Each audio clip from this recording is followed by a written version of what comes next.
E aí, Pablo, tudo bem? Acho que teu áudio está desligado aí, teu microfone aí. E aí, Pablo, tudo bem? Oi, escuta? Desligado aí, teu microfone. E aí, Pablo, tudo bem? Eu tô com meu celular aqui ligado aqui. Como é que tá, Pablo? Tudo bem aí, nesse Rio Grande do Sul? Tudo tranquilo, Michael. E por Então aí? tá bom. Onde é que anda? Eu tô em casa hoje. Por Ah, incrível que pareça, eu tô em casa. que E aí, coisa tá muito boa. frio ou não? Vou ajeitar minha câmera aqui. Tá Tá frio muito sim, frio eu tô de aí? casaco aqui dentro de casa. É, Tá frio. coisa boa. Aqui também onde eu moro, aqui, Rio Paranaíba, tá bem fresquinho também. Aqui é bem alto, e aí Uhum. refresca bem ó, o tempo. Essa época do ano agora acaba que tem temperatura aí de chega a 8, 9 graus à noite. Nossa. Está regiões mais baixas aí, talvez 7, mas é o maior frio que faz aí. Uhum. Depende da época do ano, tem umas regiões aí que fazem, dão até uma formaçãozinha de uma geadinha leve, Não. mas em geral não é tão frio quanto o Rio Grande do Sul aí. É Minas Gerais? É Minas Gerais, aqui em Minas Gerais.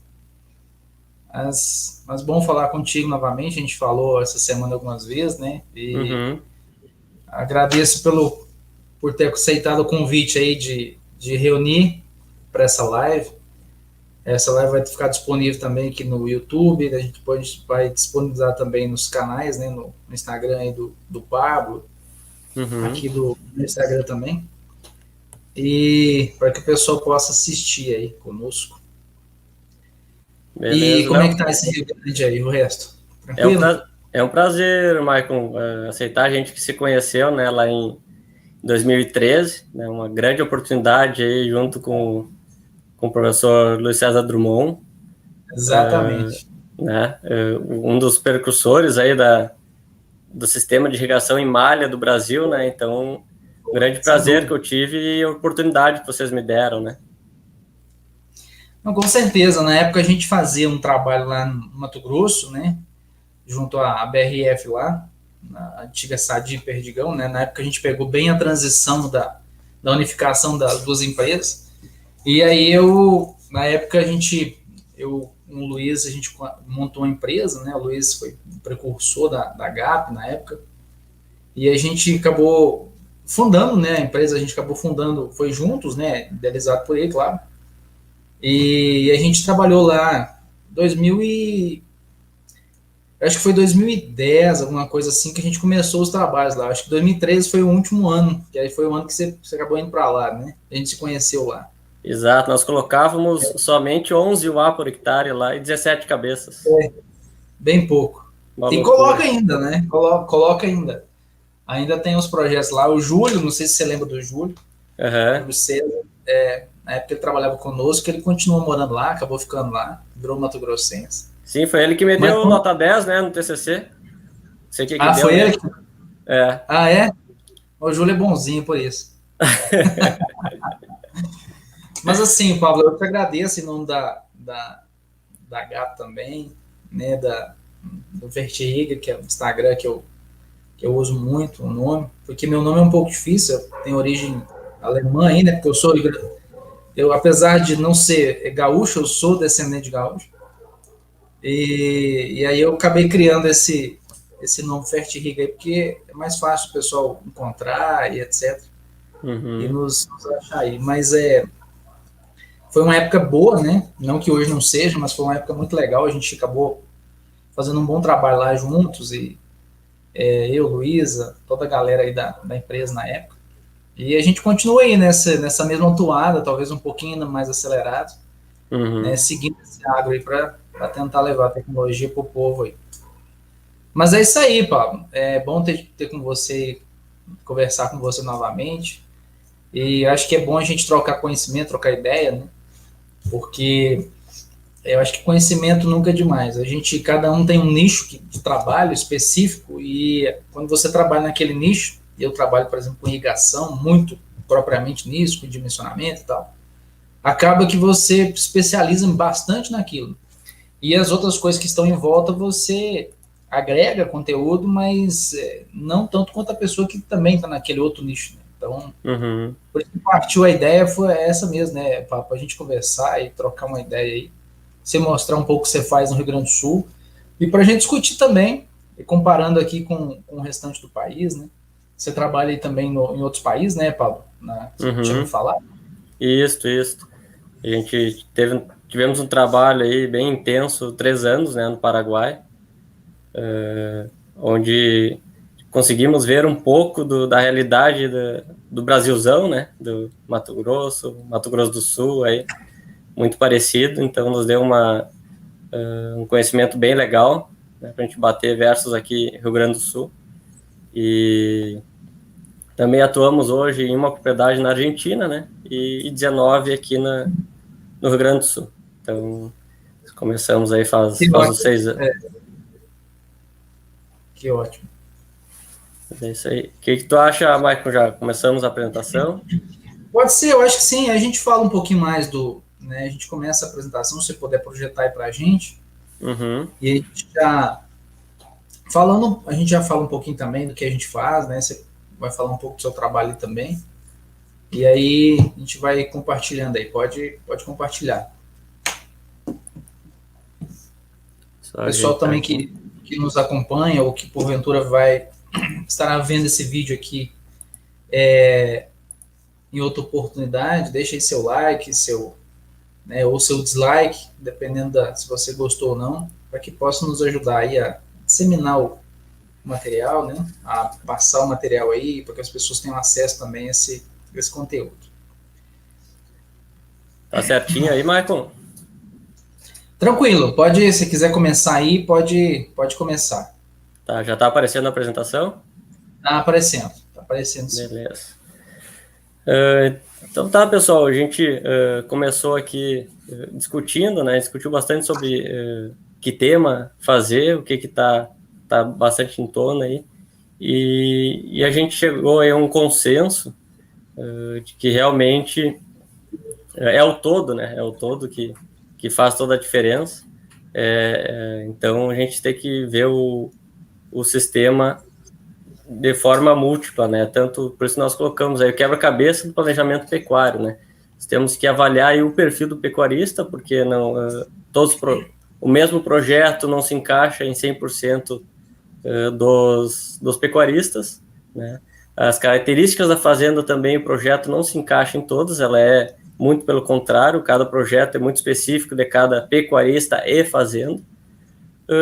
E, por fim, né, para nós, qualquer projeto, seja pecuário ou não, precisa ter um capital inicial, seja via bancário, via privado, para que seja sustentável o projeto, né?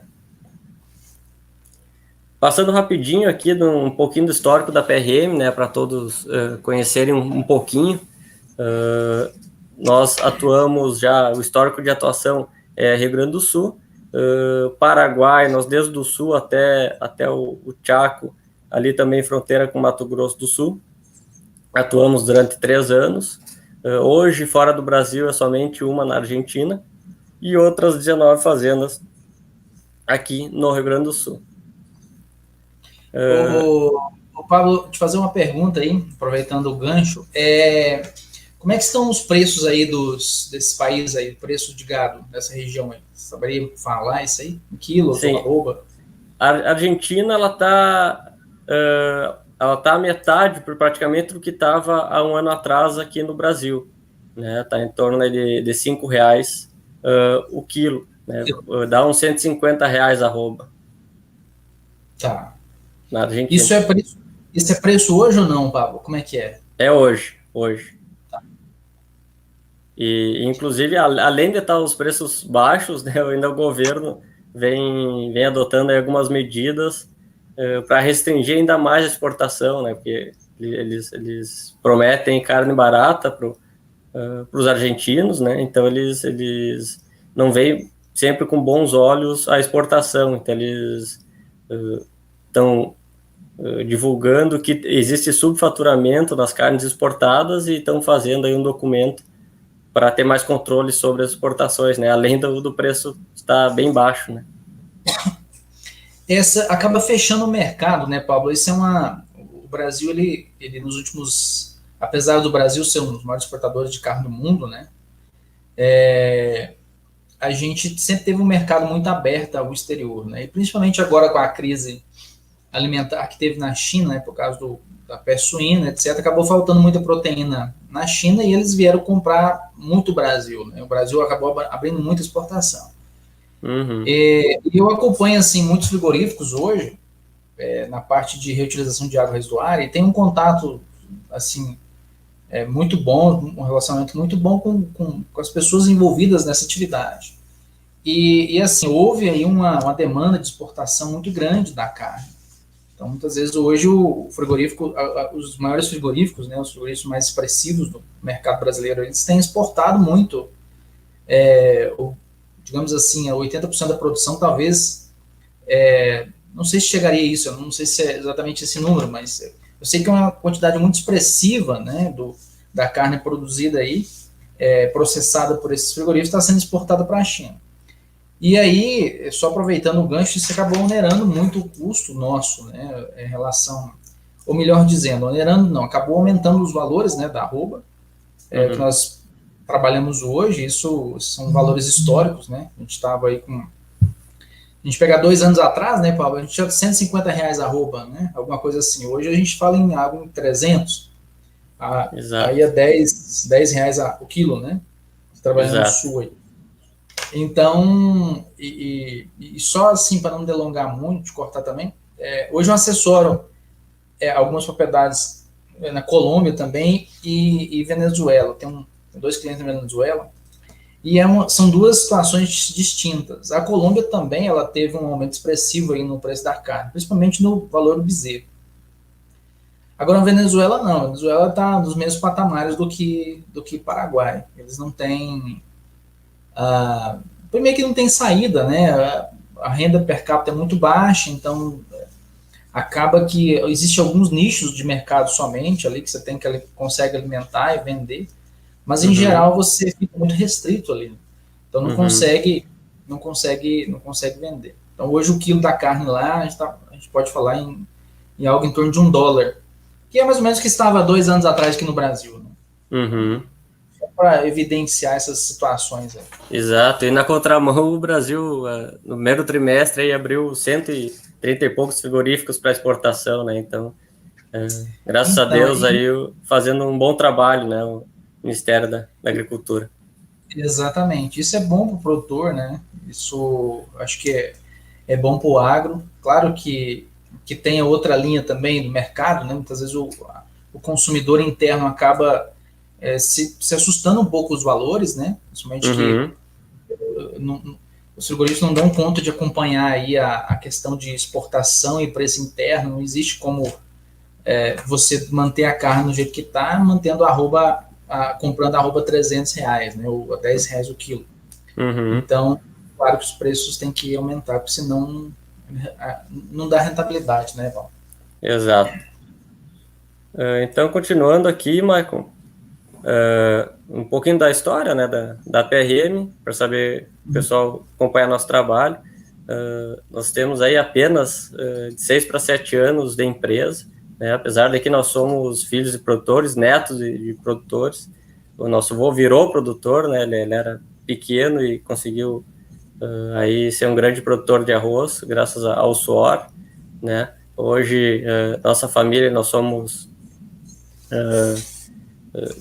7, não, né? O meu pai mais 6 irmãos, né? Então a gente desde pequeno inserido, né? De forma bem intrínseca dentro da empresa rural, e a empresa rural a grande maioria é familiar, então nós desde pequenos já trabalhamos aí com relações humanas dentro de empresas rurais, né? O que nos deu bastante suporte aí de vivência, né? Para a gente conseguir ter um jogo de cintura, né, que é bem necessário aí dentro da nossa consultoria, né, Mike? Exatamente, o Pablo, e você tocou num assunto muito interessante. A gente que trabalha com consultoria, para quem nos ouve aí, ou quem porventura vai vir assistir esse vídeo ainda, vai estar disponibilizado, é o seguinte: a consultoria, ela parte, além da técnica, claro, que é primordial, ela parte também da questão de recursos humanos, né? Você tem que saber lidar ali com resolvendo os problemas. Normalmente você é contratado para resolver problema ou para dar uma direção para aquele produtor, né? Para aquele interessado. Então, acho que isso ajuda muito. Eu também sou filho de produtor também. Meu pai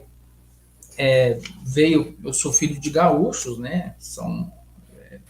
E eu acabei nascendo já aqui em Minas Gerais, né? Minha família veio aí, meu pai, dois tios e alguns familiares a mais. E acabou que eu tive contato muito grande também, principalmente na agricultura e ligado com o sistema de irrigação. E aí acabou que você tem um contato aí quando é de infância, você acaba gostando, né, e aprendendo sobre o trabalho. Mas é interessante, Pablo. Isso aí, bem legal. Então, nesses 6 anos, a gente conseguiu ter uma abrangência de mais de 100 mil bovinos, né, que dá uma estrada legal, né, apesar de jovens, né, e 33 realidades diferentes de empresas e 33 realidades diferentes de pessoas, né, um conjunto bem interessante aí. Com relação aos fundadores, o Pedro Rocha Marques é meu irmão, veterinário, né, fez mestrado e doutorado na URGS, atua desde 2008, né, na consultoria, e em torno de uns 5 anos antes da PRM, e trabalhamos juntos aí até hoje. Eu, né, veterinário, fiz lá após na FASU, no manejo da pastagem. Durante a faculdade trabalhava muito com reprodução bovina, né, já integrado bastante no mercado de trabalho, andando bastante ali pela serra e litoral do Rio Grande do Sul. Fiquei 6 meses lá na Argentina, como nós temos a propriedade na Argentina, então já estava me familiarizando à língua e ao mercado argentino, né, desde a faculdade. Experiência aqui eu sublinhei, né, com fertilização de jetos suínos no Mato Grosso, que foi uma oportunidade da GAP, né, que veio de vocês, né. Atuação como gestor residente lá na Argentina, fiquei 2 anos residente lá, que é muito bom também para pegar a manha do operacional, né. Então, a consultoria externa aí desde 2012, né, apesar de desde jovem dentro da empresa familiar, e consultor, né, dentro da PRM Consultoria. Hoje, né, a gente atua em Itaqui, Uruguaiana, Itacurubi, Quaraí, Alegrete, Santa Bárbara do Sul, Capão do Cipó, Tupã, Manuel Viana, Maçambará, São Francisco de Paula e Alvear, na Argentina. Muito bom. Um outro braço da PRM é o curso de atualização que a gente faz todos os anos, né? Já fizemos 5 edições. Infelizmente, 2020 não pôde ser feito por causa da pandemia, então a gente está se adaptando aí devagarzinho para ver como viabilizar ele, né? Nós temos professores aí renomados com experiência prática e teórica, né, do Rio Grande do Sul. Os alunos até hoje, nesses 5, avaliaram nota 9,56 do curso, uma nota bem legal. E mais de 100 alunos já capacitados dentro do nosso curso. Interessante isso aí, Pablo. Eu acho que a capacitação é a alma do sistema produtivo, né? Tanto pecuário quanto o negócio. Se nós pensarmos hoje, né, boa parte do que nós consumimos hoje na nossa mesa, ela é derivada de agricultura, principalmente agricultura familiar. E essa agricultura familiar, ela é ali amparada, né, principalmente por pessoas ligadas a Emater, né, os centros de tecnificação, né, onde você tem uma assessoria ali. Eu acho que esses cursos de atualização são muito bons. A gente tem feito também bastante curso em várias regiões do Brasil, Bahia, eu e o Luiz César. A gente tem trabalhado bastante juntos. E hoje a gente claro que a gente tem um nicho, né, de trabalho, cada um a gente assume uma parte, né, do trabalho, para a gente não fazer duas coisas, né, não fazer o mesmo trabalho, para acabar conseguindo ampliar nossa gama aí de clientes. Mas eu acho que é interessante, é primordial a questão de atualização, treinamento, porque nós precisamos ainda do Brasil, nós vamos falar nisso ainda, né, imagino, mas nós estamos ainda muito aquém dos outros países, né, eu me refiro assim, em lotação animal por hectare, em produção de leite hectareano. Então a gente precisa, nós temos uma extensão territorial muito grande, e os nossos índices produtivos são muito baixos. Eu sempre digo em palestra que é o seguinte, se no nosso território brasileiro, a gente tem aproximadamente aí 60% do nosso território, são áreas preservadas, né? Mata Atlântica, Amazônica e também as APPs, áreas de preservação que estão dentro das propriedades rurais. E a gente é um exemplo de país que preserva, né? Então, apesar de ser uma rixa política muito grande, mas a gente ainda tem, nós utilizamos aproximadamente 30% da nossa área, né, tirando aí 10% aproximadamente, que é onde são os centros urbanos, né? A gente pode considerar que 30% seria a área realmente produtiva do Brasil, do território brasileiro. E aí, se a gente pensar em produções aí de bovina de 0,8 A por hectare, né, a gente falar em quilos, né, a gente falar em 380, 400 quilos por hectare, é muito baixo, né, enquanto a gente poderia duplicar isso, ou quando você intensifique, dependendo da região que você está, chegar aos 11, como você falou aí, lá no Mato Grosso, os 11 A por hectare. Então a gente tem um potencial muito grande, eu acho que a gente precisa tecnificar, precisa estudar mais, aprender mais, né, trocar conhecimento, que é o que a gente está fazendo aí hoje. Exato. E o lado bom é esse boom dos produtos agrícolas, né, Marcos? Isso aí vai empurrar a pecuária para cima, com certeza. Sem dúvida, sem dúvida. Então, o que a PRM busca fazer, né? A gente reflete bastante sobre isso. Bom, como que o produtor está se sentindo, né? Como que ele está dentro da empresa dele? Ele sabe onde ele está? Ele enxerga a longo prazo? Tudo isso são questões que a gente está sempre se perguntando, e com a nossa experiência, acreditamos que, na média, os produtores não têm os dados bem claros, né? O quanto produz, qual o GMD global deles, qual o custo cabeça-mês, né? Todos esses detalhes. Então ele enxerga o máximo aí uns 20, 50 metros para frente, e o resto dos quilômetros que vem aí durante o ano, ele deixa vir, né? Então não sabe nem onde ele quer chegar daqui a um ano, imagina daqui a 5, né? Então nosso papel é a gente clarear, né, essa névoa que tem na frente do olhar dos produtores, ter uma visão de longo prazo, saber primeiro onde que ele está, né? Saber qual a rentabilidade, margem por hectare que ele tem, qual o custo cabeça-mês, né?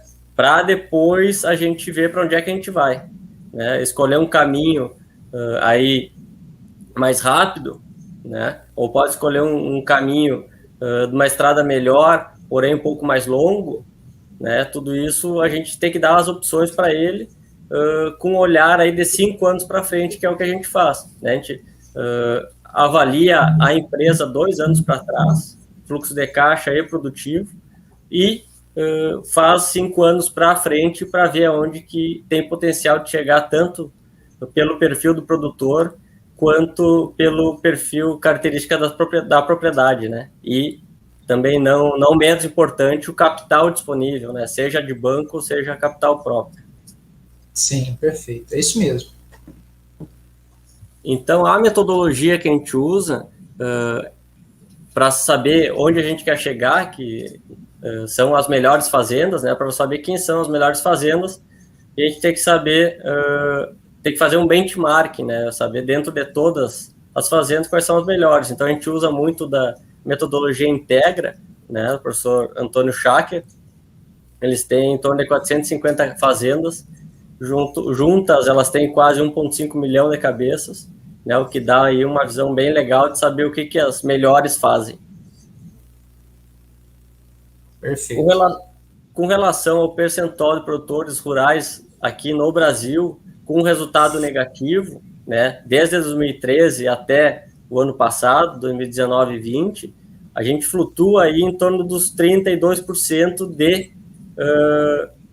de pecuaristas que estão no negativo, né? Então, a gente vê aqui que os anos de melhor preço, 2014 e 15, conseguem aí, uns 10% conseguem ir para o positivo, porém, a gente tem que trabalhar no positivo nos piores anos de preço, né? Porque quando chegar aos melhores anos de preço, a gente tem uma margem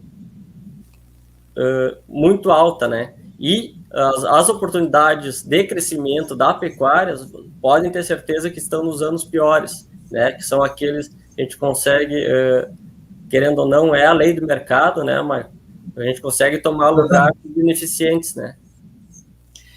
Inclusive, se falando aí, eu tive uma leve lembrança aqui da época do Mato Grosso, que a gente trabalhou lá, e assim, eu conheci várias pessoas lá que chegaram ao Mato Grosso na década de 70, década de 70, 80, e inclusive não só no Mato Grosso, mas em algumas regiões de Minas Gerais também, Goiás, Tocantins posteriormente.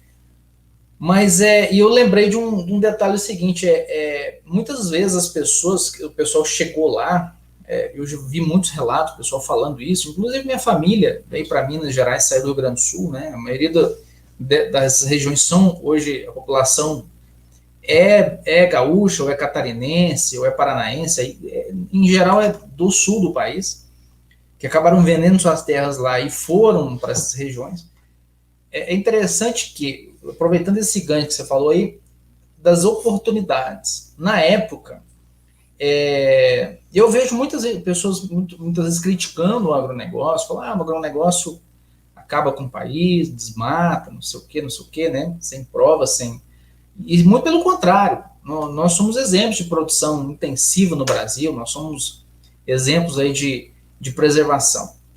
E o que eu quero citar é o seguinte, que essas pessoas que foram, né, ou que saíram do sul e alavancaram seus negócios na região centro-oeste, né, sudeste aqui em geral, Minas, e aí já entrando na região centro-oeste, depois posteriormente norte, elas chegaram lá sem nada, né? Eu lembro de relatos do pessoal falar assim, eu tinha que andar 150 km para ter um telefone. E essas pessoas foram lá, não tinha estrutura nenhuma, mas aproveitaram as oportunidades. É o que você falou aí, eu acho interessante que muitas vezes nós estamos acostumados, né, os produtores rurais, nós estamos acostumados a levar a nossa atividade como que, entre aspas, né, empurrando com a barriga, né, e claro que isso não são todos, são, né, algumas pessoas, e é isso que a gente busca aqui. Acaba que a pessoa não sabe, você chega na fazenda, quanto que você produz de carne hectareana? Aí não tem essa informação. E muitas vezes a pessoa não tem informação, não é porque é falta de interesse dele, não, é porque ele não sabe fazer, não tem conhecimento para isso. E como você evidenciou muito bem aí, eu acho que nos piores anos, ou seja, no início das coisas, que é onde estão as maiores oportunidades. Então, por que o Mato Grosso hoje existem produtores com 100, 200 mil hectares? Porque os caras estiveram lá no momento em que poucas pessoas gostariam de ir, né? Exato. Poucas pessoas se animariam a ir como eles foram na época, né? Longe das famílias, etc. Então, acho que é interessante esse relato que você fez aí, e é exatamente isso que nós temos que buscar e pensar. Exato. Então, com relação ao resultado por hectare, né, dessas 450 fazendas, a gente vê aqui que é algo realmente impactante. Aqui embaixo é a renda por hectare, né, a margem bruta por hectare, o que sobra. Né? Aqui da esquerda é o maior, acima de R$1.000, até indo para o prejuízo aqui à direita. Então, a gente vê que 55% dos produtores estão ou no prejuízo ou ganhando no máximo R$200 por hectare. Então, é um campo muito grande que a gente tem de produtividade no Brasil. E a gente se pergunta, né, Maicon, mas por que será que na média os pecuaristas investem tão pouco por hectare, né? uma das nossas conclusões até hoje, né, Maicon, é realmente falta de projeto, né, falta de projeto e acompanhamento de fluxo de caixa e produtivo, né, ter um padrão de análise, né. Exatamente. E aí entra naquilo que você já falou aí, né, dos treinamentos, na assessoria na qual a gente trabalha. Muitas vezes o pessoal tem medo de investir, não estou falando só dos produtos que a gente assiste, não, mas assim, em geral, por quê? Por que a gente tem medo de investir? Quando a gente tem medo de errar. Então, levando para um exemplo mais comum, digamos que você vai comprar um carro aí, né, um imóvel, sei lá, né, trocando aí em miúdos para facilitar o entendimento que nos assiste. Se for comprar uma casa, por exemplo, você vai pensar bem, poxa, essa casa vai valer a pena? Vai valorizar, entendeu? Ela vai se pagar ou vai desvalorizar? E para responder todas as perguntas, você tem que fazer um estudo de casa, não tem? Você tem que estudar aí onde é que você vai comprar a casa, se a região é boa, né, se o investimento vale a pena. E é o que a gente tem que, partindo aí para o setor do agro, nós temos que pensar na pecuária também. Eu vou investir em adubação química, né, ou correção do solo, eu tenho que ter embasamento técnico para isso. Se eu investir 1 quilo de nitrogênio, quanto que isso vai me retornar no futuro? Porque não adianta só. Isso eu estou te falando de experiência, estou cansado de ver. Às vezes eu chego na propriedade, o cara, não, porque tem uma pessoa me passou aí uma recomendação de adubo X, aí a recomendação é essa, a análise é essa, aí eu pego. Tudo bem, mas ótimo, a recomendação está dentro dos parâmetros, mas dentro dessa recomendação, a adubação que você vai fazer, onde você está querendo chegar com isso, entendeu? E essa é a pergunta, eu acho que pouco sabe responder, né?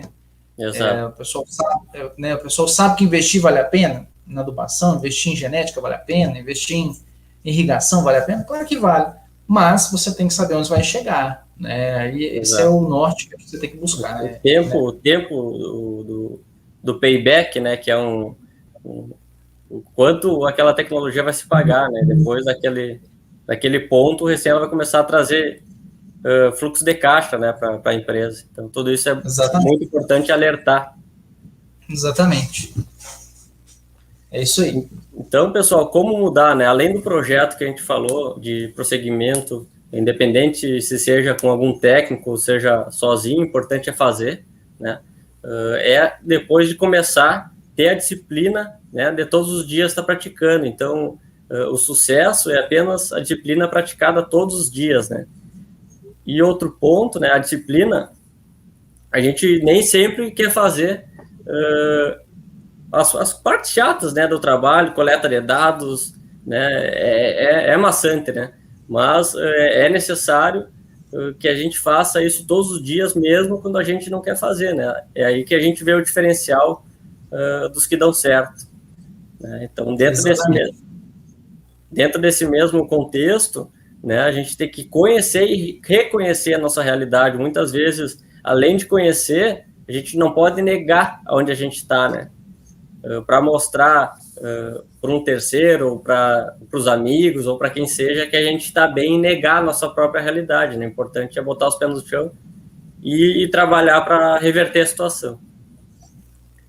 Então, planejar, né, que fazer que nosso ponto de vista é mínimo 5 anos para frente, agir, né, depois a gente ter o projeto, é nós fazermos aquilo, o que está designado ali no projeto, e controlar a nossa metodologia dentro do fluxo de caixa, a cada 3 meses, ver se a gente está dentro ou não do projeto, quanto longe ou quanto além, melhor do projeto a gente está, e a visita mensal, conversa diária com o produtor e com os capatazes, enfim.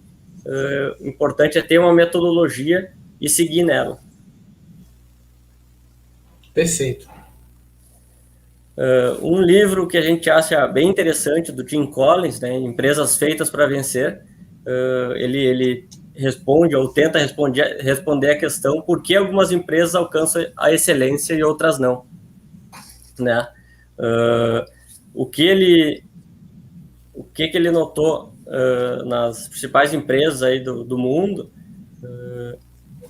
que é disciplina, nada mais do que disciplina. Claro, muitas vezes as empresas fazem o que os outros não fariam, né, em alguns momentos, mas a disciplina é algo que salta aos olhos. E dentro da pecuária,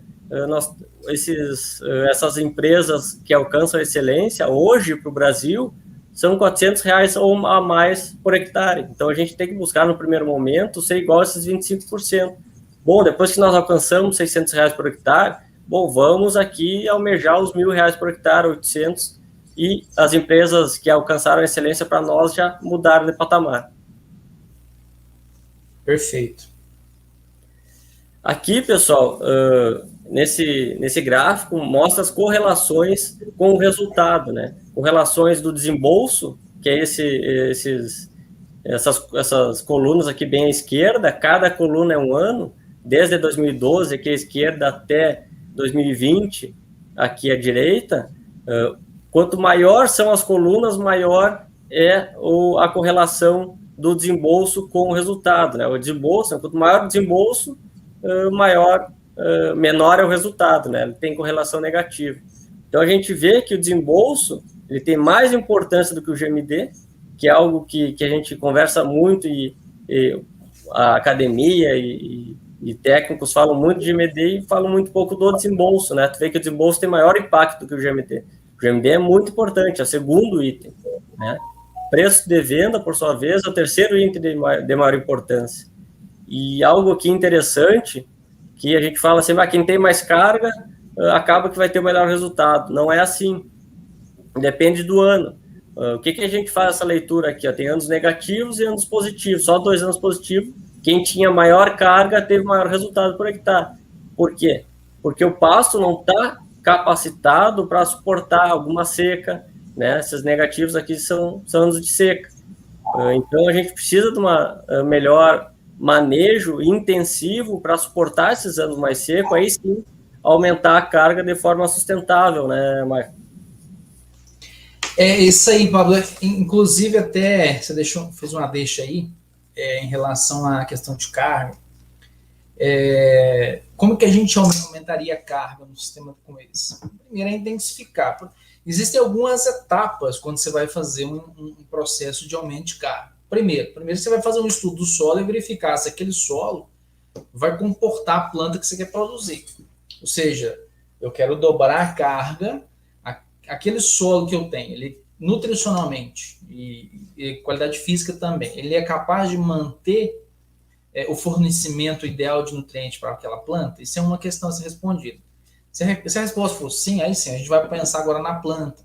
A planta que você tem aí é uma forragem com uma boa genética, bem desenvolvida, ou é um campo nativo, que muitas vezes está ali há muitos anos, né, e você acaba que não tem uma produção tão alta, até porque aquela planta não está ali, ela não teve um melhoramento genético dela, né, para que ela pudesse expressar a produção. E aí, em cima disso, fechando essas duas situações, como é que você faria? Você entraria na questão de manejo, né, Paulo? Então, manejo de pastagem, você dividir a área em piquetes, você começar a melhorar a eficiência de colheita da forragem, para que você consiga colher melhor o que você produz. E aí, obviamente, a planta vai conseguir expressar melhor o potencial produtivo dela. Muito bem, feito isso, esse dever de casa aí, não, eu quero aumentar mais a produção. Aí você vai fazer um estudo, claro, dentro de todos os fatores que eu já citei, é um estudo climático, né? Você vai estar no Rio Grande do Sul aí, você pega regiões de altitude aí que tem, sei lá, 15, 20 geadas por ano. Né? Aí você vai em regiões mais baixas, claro que isso não chega a isso. Mas você tem que estudar a região para ver se realmente com aquela determinada cultivar, o Tifton 85, uma espécie muito utilizada no Rio Grande do Sul, que é muito adaptada a regiões de clima mais frios, né? Até pela origem dela, ela vai conseguir expressar o potencial produtivo. Então, a gente consegue, hoje é possível, né, Pablo? Existem vários trabalhos científicos, um modelo matemático de predição de produção, você consegue prever quanto seria a produção de massa seca, hectareano, ou hectare mês, naquela determinada propriedade. Aí você pode fertilizar a sua área para que a planta consiga expressar o potencial produtivo. Né? Então, sempre respeitando as condições em qual a planta, o seu sistema está instalado. E o último seria a questão de irrigação. Né? Então, no Rio Grande do Sul, eu conheço bem o Rio Grande do Sul, apesar da sua região aí, Itaqui que você está, né, Paulo? Você me falou? Isso. Itaqui eu fui uma vez só em Itaqui. Eu sou mais da região norte do Rio Grande do Sul. Mas apesar disso eu conheço. Eu sei que o Rio Grande do Sul, por exemplo, enquanto nós aqui, né, no centro-oeste geral, né, e sudeste, nós temos precipitações com maior volume de outubro até meados de março, abril, ou de novembro a março, né, em geral.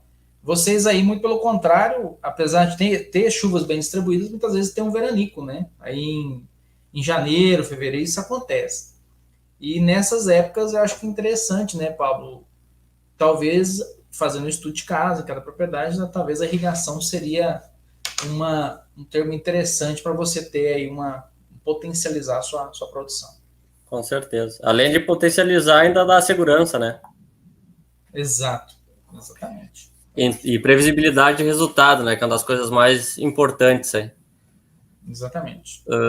Então, pessoal, alguns ensinamentos, né, do benchmarking, que ficou bem claro. Quem faz o resultado é o pecuarista, não é a fazenda, né? Não são fazendas que são predispostas para dar mais rentabilidade ou menos, né? Quem faz o solo, quem planta, quem colhe é o pecuarista, né? Então, quem faz o resultado é o pecuarista, não a fazenda.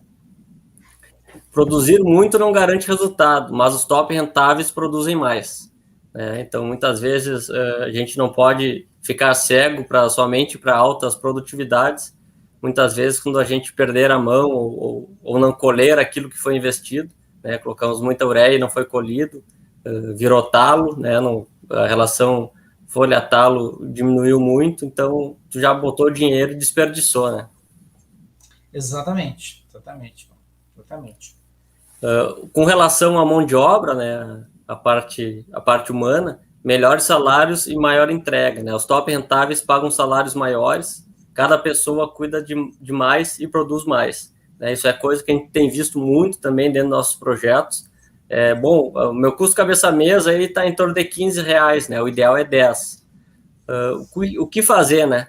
Dificilmente a gente consegue reduzir a folha salarial, né? O pessoal. A gente tem que, sim, trabalhar para aumentar as cabeças, aumentar a capacidade de suporte, para aí, sim, a gente ter mais cabeças e continuar com os mesmos colaboradores que ali estão e chegar no momento conseguir pagar mais para eles, né? Esse tem que ser o objetivo. E isso a gente tem conseguido aí nos 3 últimos anos, principalmente. Exatamente. Maravilha. Pessoal, então, vamos lá. Como que a gente gera R$200 a mais por hectare, né? Antes, quando a arroba aí estava no seu 150, esse número era R$100 por hectare, hoje é 200. Hoje é 200. Exato.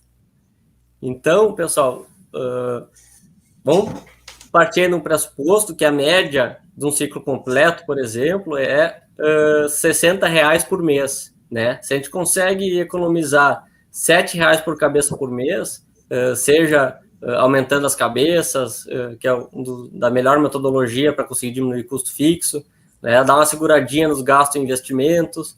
Bom, conseguiu economizar R$7 por cabeça por mês, não baixou a produtividade, consegue aí os R$200 a mais por hectare. Lembrando que 55% dos pecuaristas estão ou no prejuízo ou até R$200 por hectare. Né? A gente está tentando conseguir mais 200.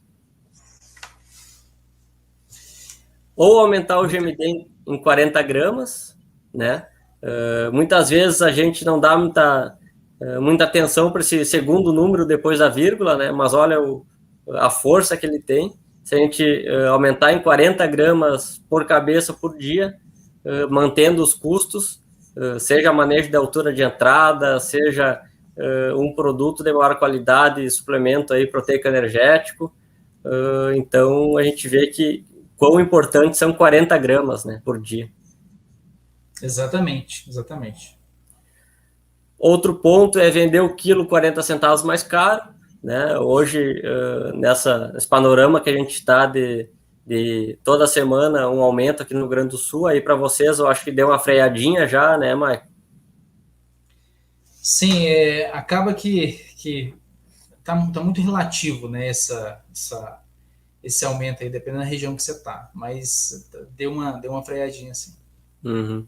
Então, hoje nós olhamos aí preço futuro para outubro, né? Ele tem variado, aí, dependendo do dia, de 3 a 5% de aumento lá para outubro. Então, é uma estratégia segurar animais aí que venderia recriados para deixar para vender para outubro, isso lá para o centro-oeste e sudeste, né, do Brasil. Nós aqui nós otimizarmos de conseguir vender até o dia 15 de junho, né, que em anos normais, né, que nós não estamos em anos normais, mas em anos normais aí é o pico de preço do Rio Grande do Sul. Então são algumas ferramentas que a gente tem para ganhar sobre o quilo vendido. Eu queria fazer uma consideração em cima do que você falou aí também, e até aproveitando para te perguntar, você que está assim, bastante por dentro dos números, né? Porque muitas pessoas me perguntam, e esse preço da arroba, né? O preço do quilo da carne, será que vai... Qual que é a tendência desse preço? Olha, eu não saberia falar, até eu te faço a pergunta, não sei se você saberia responder, e depois eu quero fazer um comentário em cima disso. O que você acha aí da tendência dos preços aí da arroba? Você acha que existe espaço ainda para aumento ou não? Você acha que vai ficar por aí mesmo?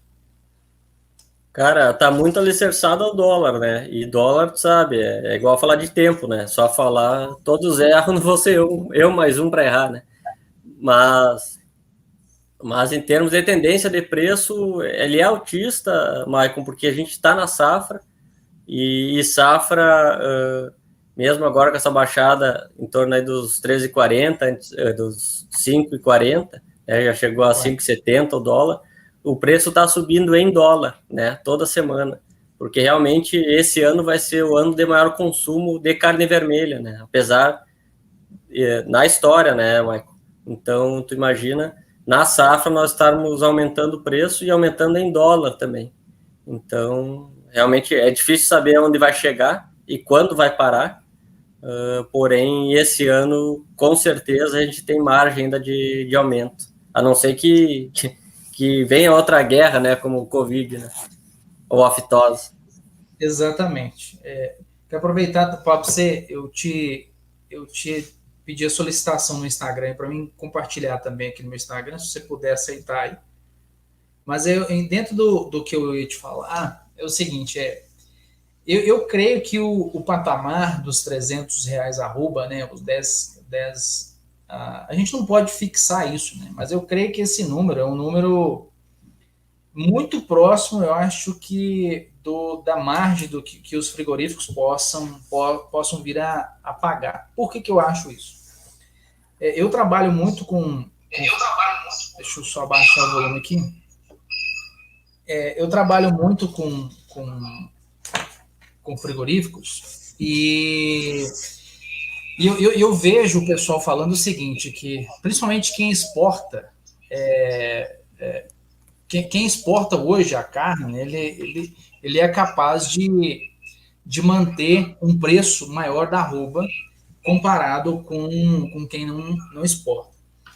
Então, se a gente parar para pensar em relação ao que a gente estava falando, o mercado interno, ele existe um limite aí, de acordo com o consumo. Tá? Então, o que vai acontecer? A minha forma de pensar a grande maioria dos frigoríficos que vendem internamente as suas carnes, eles não estão conseguindo pagar o preço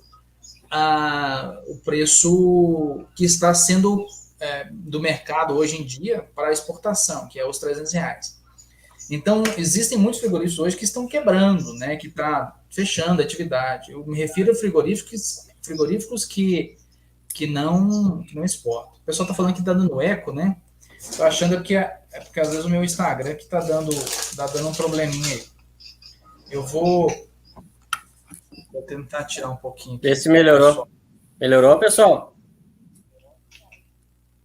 Eu vou tentar desconectar aqui, porque acho que está dando eco aqui. Bom, deixa eu voltar no assunto aqui, aí você compartilha aí, não tem problema.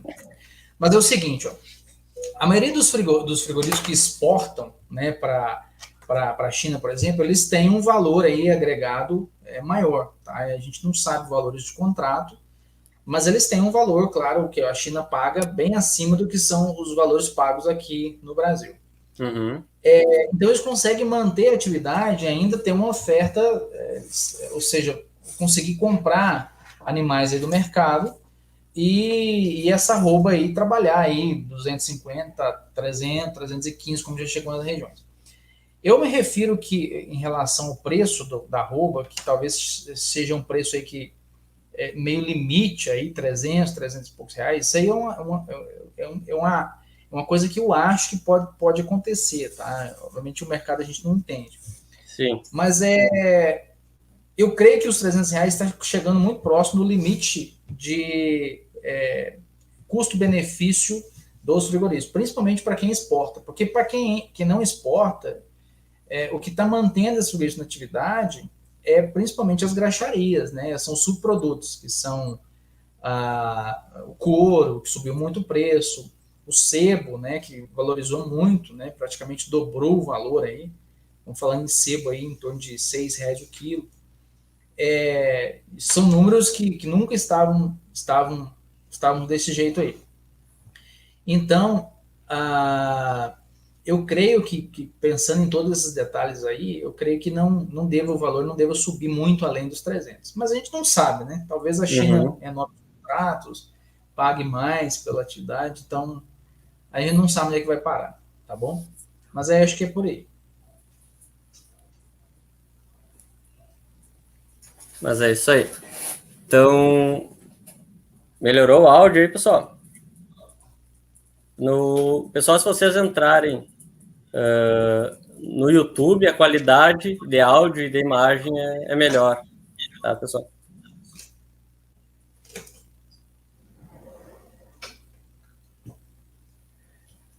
Pessoal, então, como que a gente realiza, né, o planejamento pecuário, né? Como que a gente toma as decisões para ver como a gente para que sistema a gente vai, né? Nós tomamos aí como uma das características o perfil do pecuarista, né? Perfil do pecuarista, se ele não tem perfil comercial, nós já temos mais dificuldade de implementar uma recria engorda, né, que tem que estar sempre comprando, vendendo, né, e grandes volumes financeiros, né, então pode assustar alguns que não têm esse perfil. Com relação à propriedade, propriedades, por exemplo, de cochilas vermelhas, a gente sabe que o potencial é alto, né, então a gente pode fazer algum projeto mais arrojado, propriedades que têm solo mais raso, por exemplo, né, a gente sabe que tem um limite, ou consegue trabalhar até mesmo com irrigação para aumentar a produtividade nesses casos.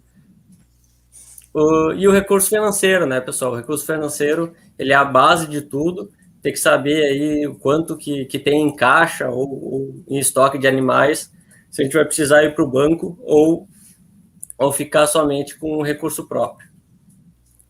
Então, nesse contexto, pessoal, a gente vê o projeto pecuário muito como dois extremos, né?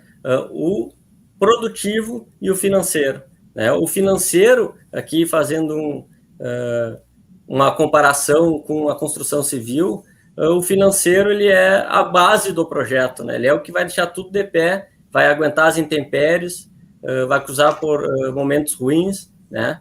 E o produtivo é aquele que a gente gosta, aquele que a gente tem paixão, né, de ver todo dia o gado gordo ganhando peso, mas quem sustenta tudo é o financeiro, né, pessoal? Então, a gente tem que ter mais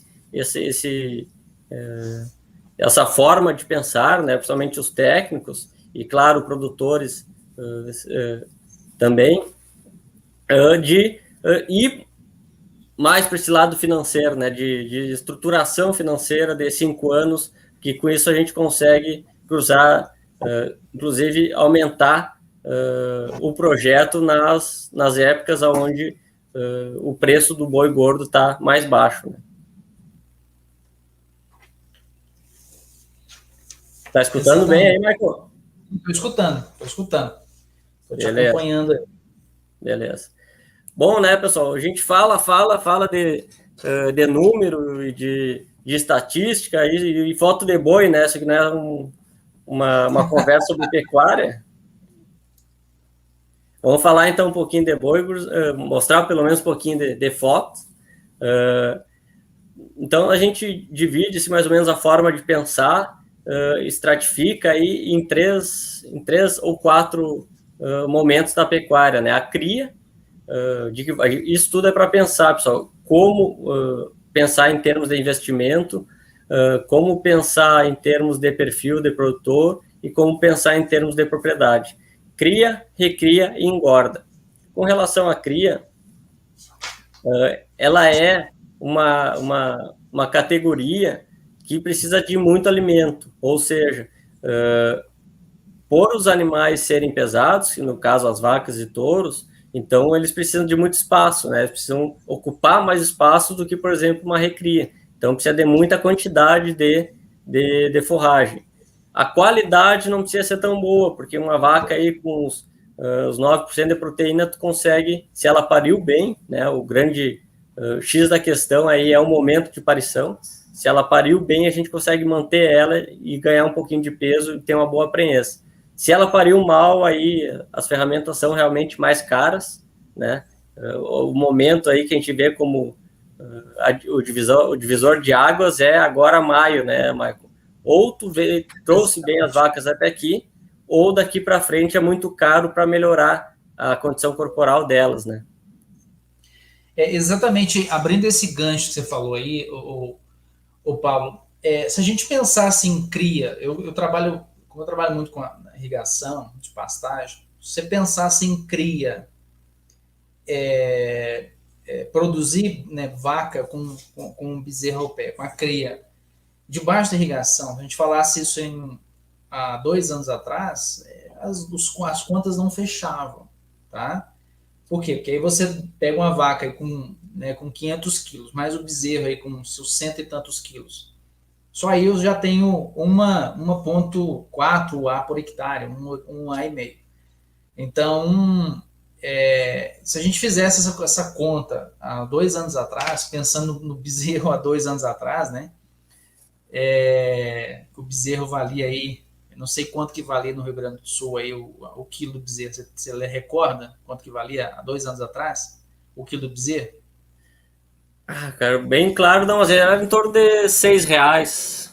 Pois é, R$6. Hoje, aqui, se você pensar em Minas Gerais, Sudeste em geral, você fala bezerro R$450 a arroba, né? Se nós transformarmos isso em quilos, né? Seriam R$450 aí, quando acha, né? Dividido por 30, nós estamos falando em R$15 o quilo do bezerro. Então, se a gente pensar em 15, se você faz um bezerro ano, né? E digamos que você consiga em regiões mais quentes, claro. Você trabalhar aí com 7, 8 unidades animais por hectare, você produzir aí 6, 7 crias por hectare ano, é um número muito interessante, né? Uhum. Então, ao contrário do que há 2 anos atrás, esse número era bem...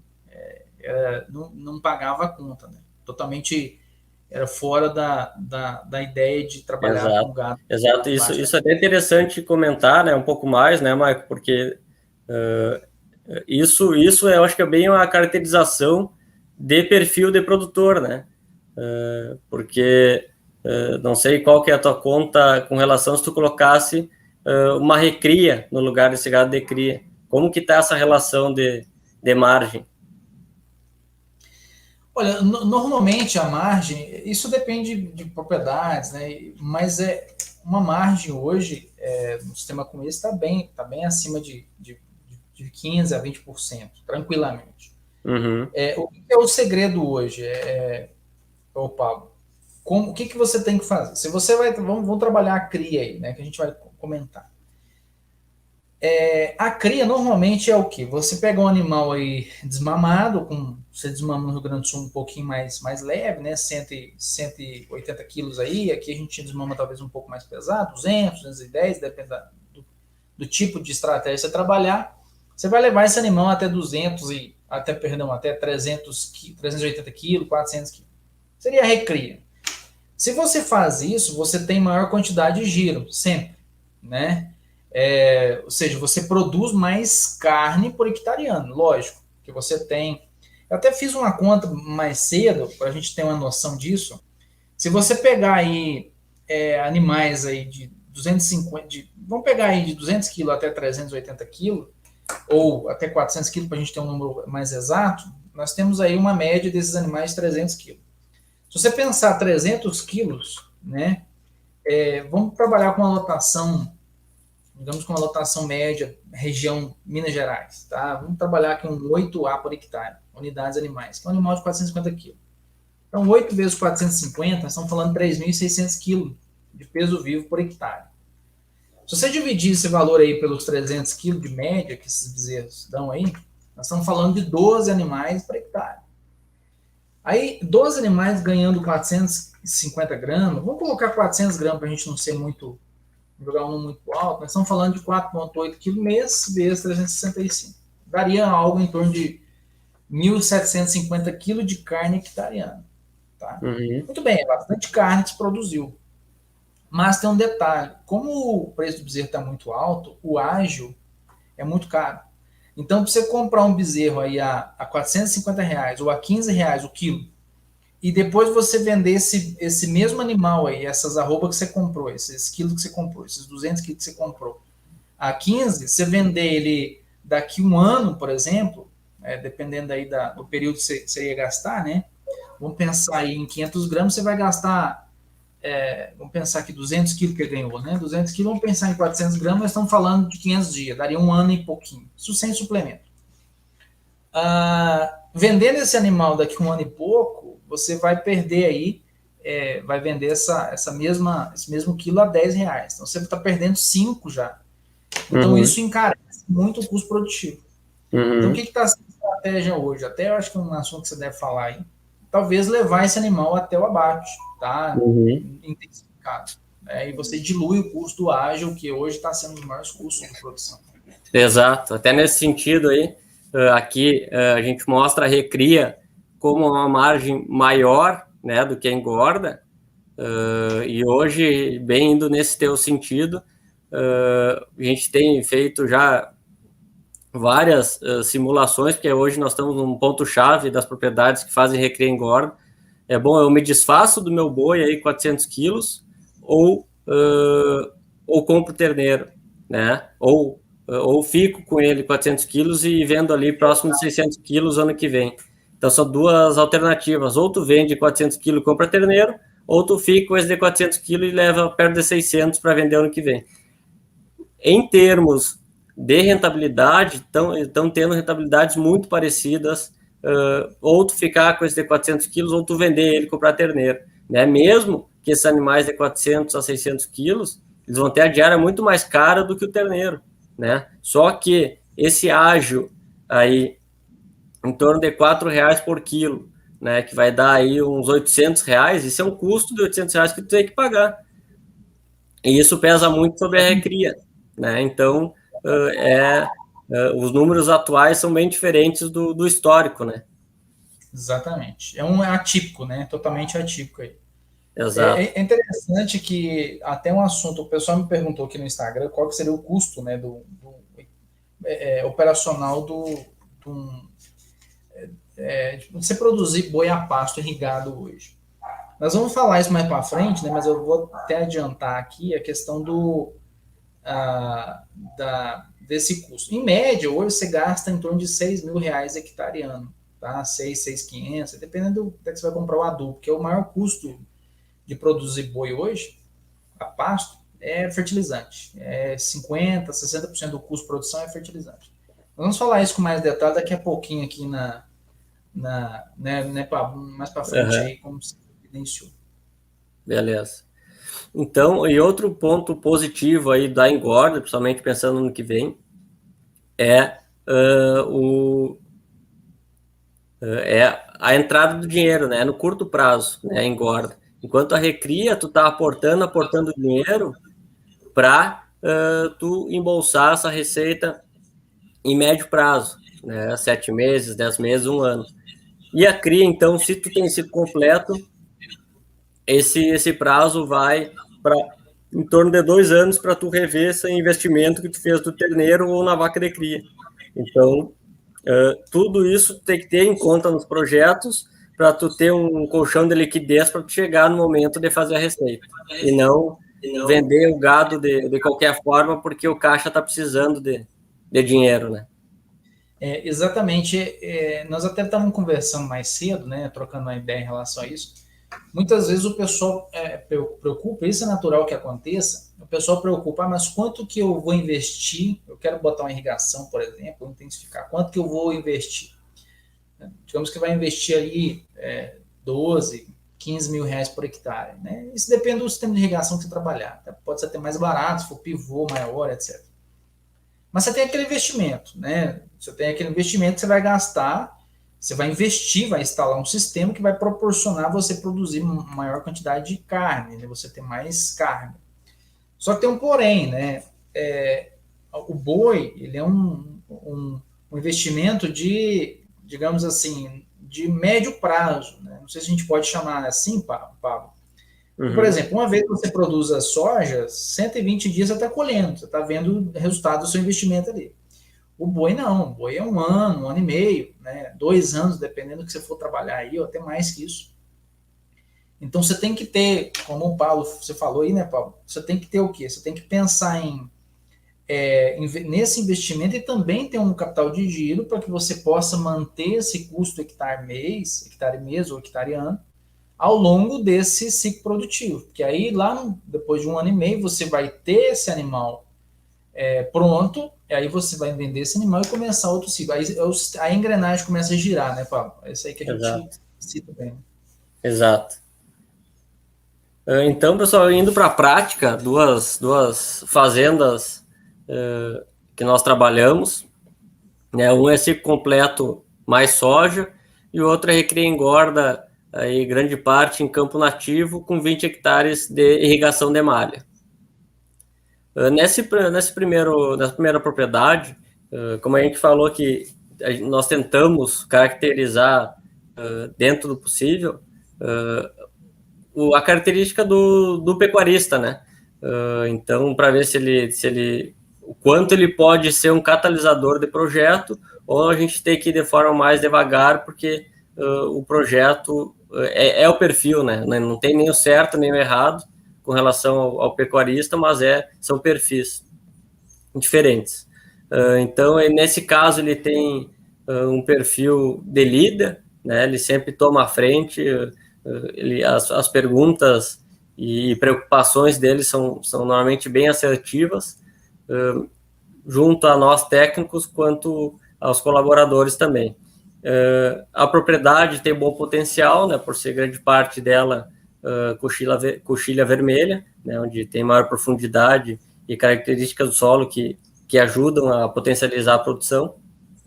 Ô Pablo, te cortando, até para quem nos ouve aqui não é do Rio Grande do Sul, explique o que é uma coxilha vermelha e o que seria esse tipo de relevo aí, para o pessoal entender. Não são solos, relevos onde tem uma certa declividade, né? E o solo aí ele tem uns 30% de argila, né? Não são, aqui as várzeas são planícies, né? E normalmente as planícies aqui elas são mais alagadiças também, e em alguns casos são rasas também. Então por isso que esses relevos com uma declividade e com 30% ou mais de argila, aí a gente tem como bom potencial aqui para a região. Beleza, é isso mesmo. Então, na segunda propriedade, onde é recria e engorda, 20 hectares de malha, o pecuarista aí, ele tem uma característica de disciplinado e fazedor, né? O que é o fazedor? Ele gosta de estar botando a mão na massa, vai para cima do cavalo, tá pesando o gado. Então isso aí ambos, no nosso ponto de vista, eles são catalisadores de projeto, esses dois perfis de pecuarista. Nessa segunda, onde é recria e engorda mais 20 hectares de malha, A propriedade tem um potencial médio por ter integração com arroz. O arroz aqui no Rio Grande do Sul ele é inundado, então a colheita é feita com água e o que fica depois de características físicas do solo fica por terra, né? Fica, então, degradado, a gente tem que leva um ano para reestruturar esse solo para começar a produzir bem. Então, por isso, a propriedade tem potencial médio por ser junto com o arroz. E os recursos financeiros são próprios, né? Parte própria e parte em banco, diferente do primeira situação aqui, que são recursos próprios, né? Quando entra o banco, em quase 100% dos projetos entra banco, tanto para potencializar quanto para suprir alguma necessidade, sempre que entra o banco, a gente tem o custo adicional, custo financeiro, os juros, né? Que em algumas vezes aí ele é bem danoso ao sistema, que não é, dificilmente é o caso atual, por dois motivos. Um é o custo, que está em 5%, né, em torno de 5%, e outra é que o gado está se valorizando mês a mês, né? Então, tu muitas vezes deixar de vender um boi gordo e tomar aí algum financiamento com 5%, tu acaba ganhando dinheiro nessa manobra financeira. Perfeito. Então, já aí nessa propriedade A, né, que é ciclo completo mais soja, né, a gente precisa saber onde que está essa propriedade para dar algumas sugestões de melhoria. Então, vamos ver, olhar essa empresa 2 anos para trás, fluxo de caixa e produtividade, para a gente fazer o planejamento para os 5 anos seguintes. Então, no diagnóstico, a gente viu que o custo cabeça mês em 2017, nós começamos a trabalhar em 2019, 2017 gastava R$30 por cabeça por mês, né? A margem bruta no ano 2017 deles foi R$67. Aqui a gente tapa, pessoal, mais por ter os dados aí de cada propriedade para não expor ninguém, né? Com relação à safra 2018, então, o custo a gente vê aqui que é bem parecido, então tem uma certa constância de gastos, né, o que é um ponto positivo. Porém, como eles estavam produzindo pouco e diminuindo o rebanho, eles tiveram um resultado de R$126 negativos no ano anterior à entrada da consultoria na propriedade. Eles estavam migrando para um sistema de cria, né, e com o financeiro da pecuária indo para o negativo.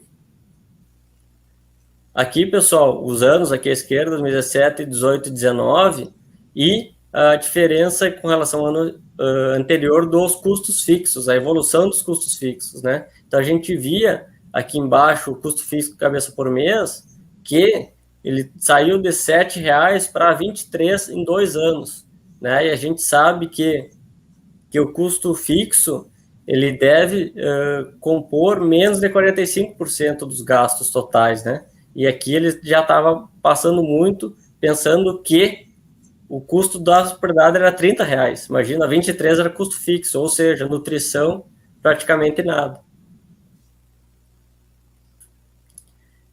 Então, a Fazenda A, ela vinha, né, em 2018, reduzindo o estoque e aumentando os custos fixos, né? São as duas características de fluxo de caixa que a gente tenta evitar ao máximo, né? Então, como gastar? A gente falou que o custo fixo estava alto, mas como que a gente deve enxergar no fluxo de caixa? Os insumos do rebanho, que a gente chama pastagem, nutrição e sanidade, isso que faz produzir de forma direta, né? Pastagem, nutrição e sanidade, eles devem compor aqui 55% dos custos do desembolso total, né? Apenas 45% tem que ficar para os outros custos de mão de obra, cercas e demais administrativo e demais custos. A média gasta 47% com insumos do rebanho, né? E deve ser 55% que são os que os top rentáveis gastam. A gente vê que os top rentáveis gastam mais naquilo que realmente faz produzir de forma direta. Então, no diagnóstico, só para ter uma noção de tamanho da propriedade, 1.300 hectares e 1.300 cabeças de cria. Tá? Aqui já entrando no projeto, primeiro ano de trabalho, capacidade de suporte, né, pessoal? Aqui são os meses, julho, agosto, setembro, pula aqui para janeiro, fevereiro, ano após ano. Para que isso? Para ver o quanto aqui bem à esquerda, campo nativo da área de capacidade de suporte e a pastagem de inverno. Então, a gente vê a capacidade de suporte da propriedade aqui, passa para as cabeças, a projeção do rebanho, né? Julho, agosto, setembro, mês a mês, fazendo o ganho de peso esperado e os nascimentos, né? Então, a gente cruza a capacidade de suporte do campo, que é esse clarinho aqui, com a carga animal, que é esse pretinho aqui. Então, o que a gente viu no primeiro ano de trabalho? Que nessa fazenda cabiam 650 cabeças, né? Então, a importância do diagnóstico para a gente projetar aí para os próximos anos. Então, qual foi a sugestão do projeto? Migrar para um ciclo completo, como tinha cria e todo abril e maio eles vendiam os terneiros, como está sobrando área, fica com os terneiros, recria eles e vendem em torno dos 2 anos de idade. Então, preenchendo esse vazio aqui de boca, né? Então, sobrava pasto, o carrapato era muito difícil de controlar porque tinha muito pasto alto, né? E de baixa qualidade. E forma um microclima ideal, né, para o carrapato, né? Exato. E aqui no Rio Grande do Sul é uma das principais barreiras aí para o gado de cria, para ter altas produtividades. Então, pessoal, é interessante que vocês utilizaram, te cortando aí, Paulo, é interessante que vocês utilizaram os próprios animais da propriedade para você preencher, né? Porque se você até quiser voltar naquele slide anterior, a gente pensar naquelas barras, né? Como que a gente consegue chegar nessas barras aí? A capacidade de suporte é o que a fazenda é capaz de manter de animais, né? Ou seja, você consegue aí mensurar isso, essa quantidade de forragem. Como que é feito isso? Normalmente, inclusive eu até utilizo muito, que é uma experiência, né? Como a gente utiliza, eu faço hoje, recomendo nas fazendas, e a gente medir pasto, você fazer medição de pasto. Existem algumas metodologias, mas a mais utilizada nas propriedades, até a que eu mais utilizo é o método quadrado, ou do retângulo. Existem algumas variações, dependendo do tipo de capim. E você mede ali, faz a mensuração de quanto de forragem que você tem naquele determinado quadrado, um amostrador, né? Depois você extrapola isso. E aí você vai saber aí quanto de forragem que você tem naquele mês. E aí você consegue construir esse gráfico que você construiu aí com grande maestria aí. E outra opção também de fazer é através de um modelo matemático. Você consegue prever, existe um modelo matemático, como eu já citei, de predição de produção, que você consegue colocar lá a temperatura média basal da região, né? Existem vários modelos, mas em geral eles levam em consideração a temperatura. E em cima disso você consegue prever quantos quilos de massa seca você consegue produzir hectare mês. E aí você vai, né, a cada mês você vai ajustando como você fez aí.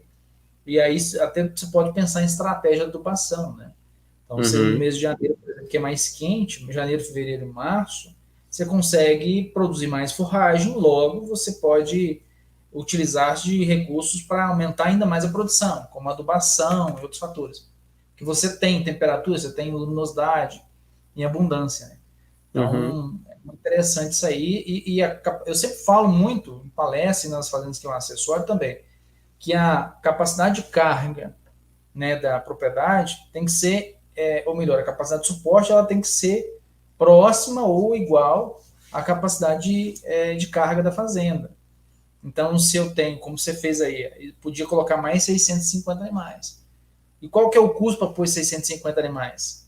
Zero. Só você ter boi, não é verdade? Porque o pasto está ali, o investimento está feito, a mão de obra que você vai manejar mais 650 animais praticamente não muda. Então, acaba que você, somente com essas metodologias, você consegue intensificar ainda mais a sua propriedade. Exato.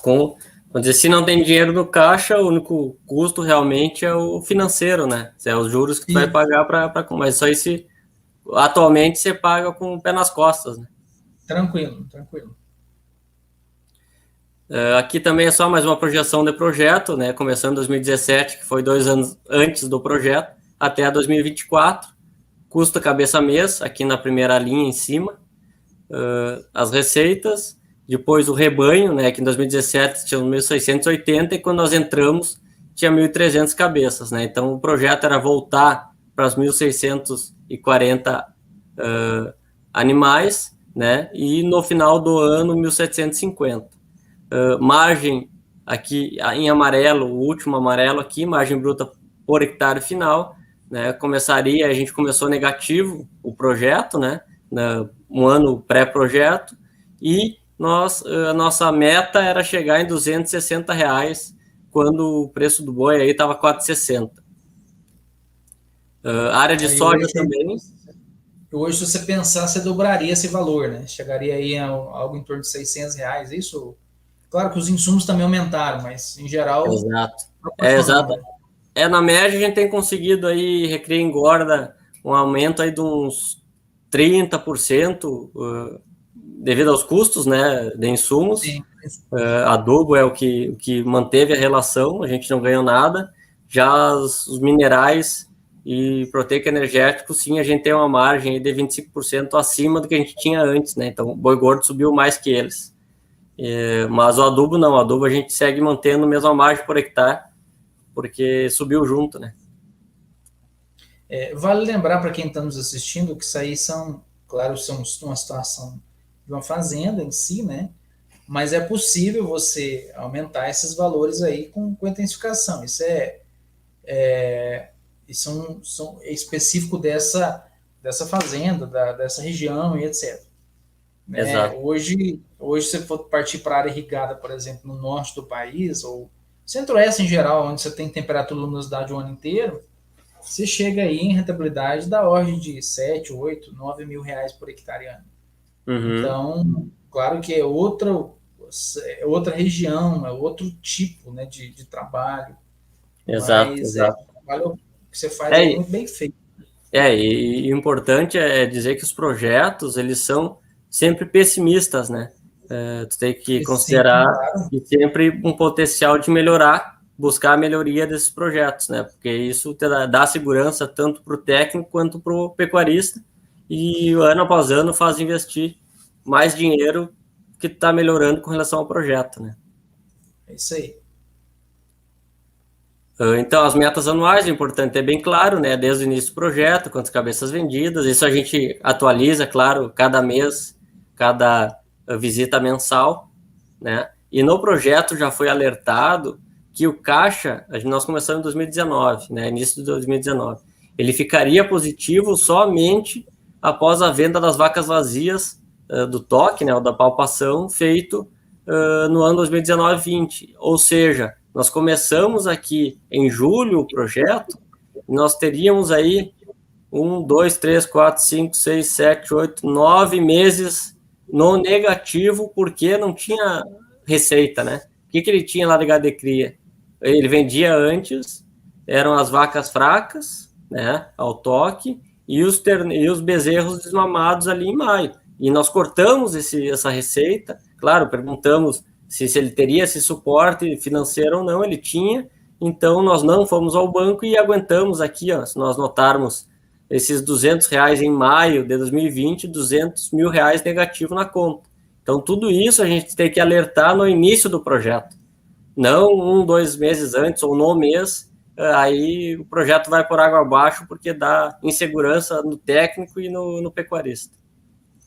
Vale lembrar, né, que para quem nos assiste, que esse número não são R$200 mil de prejuízo, muito pelo contrário, são R$200 mil que estão empatados na fazenda, né, que depois esse valor vai ser vendido, então está empatado em gado. Então esses 200 mil, obviamente você teve que tirar do seu bolso ou fazer um financiamento, e esses R$200 mil estão dentro da propriedade. Exato, está em ativo o gado, né? Isso, em ativo gado. Que é hoje o gado, você ter gado no pasto, hoje é quase que melhor que você ter dinheiro no banco, né? Dinheiro Mas no banco, às muito vezes, melhor, sem dúvida. dinheiro no banco, o banco vai te tomando um pouquinho todo mês ali, né? Vai te cobrando uma taxa de manutenção, o governo pode bloquear, mas o gado no pasto não tem como, né? Não, Seu, só se e a fizer alguma inflação, coisa. né? A inflação está maior que os juros pagos, né, Marco? Então, você Exato, está exato, perdendo dinheiro. não compensa. Exatamente. Outro ponto muito importante a gente ter bem claro no início é o centro de custo, né, por água, alimentação, combustíveis, assim por diante, né, reprodução, nutrição, e cada 3 meses bater com o projeto e ver quão perto ou quão longe a gente está do projeto. Aqui os preços e pesos que era no projeto para ser vendido, né, muito importante a gente ter também no início.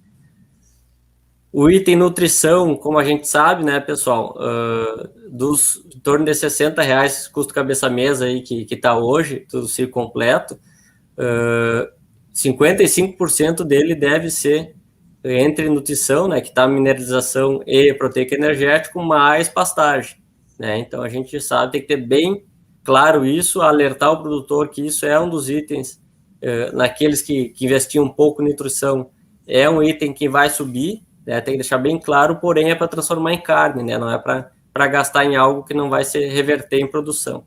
Então esses números é mais para mostrar o quanto a gente tem que ter bem claro para o produtor não se assustar com os valores.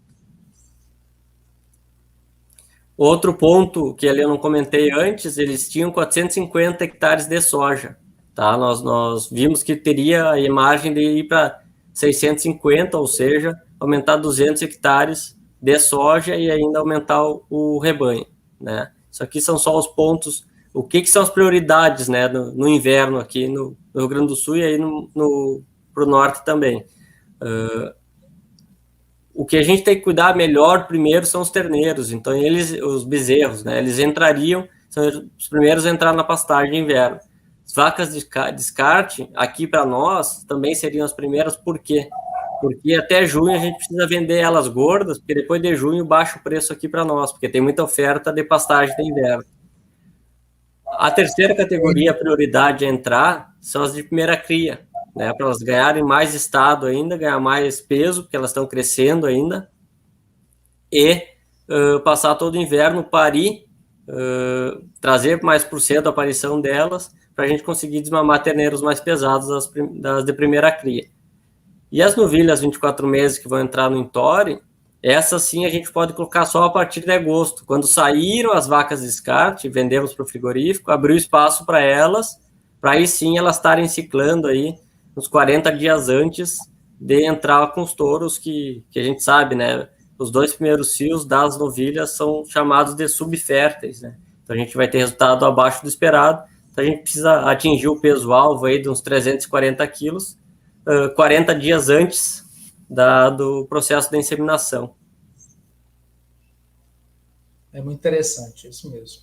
E é interessante, né, para quem nos assiste aí e não é do Rio Grande do Sul, o Pablo muito bem evidenciou. Qual que é o período aí do Rio Grande do Sul em que eu tenho, para nós, qual que é a oferta maior de gado, ou seja, os preços, a tendência é que se aumentem em meados de outubro, não é isso, Pablo? O Rio Grande do Sul é o contrário, não é? Exato.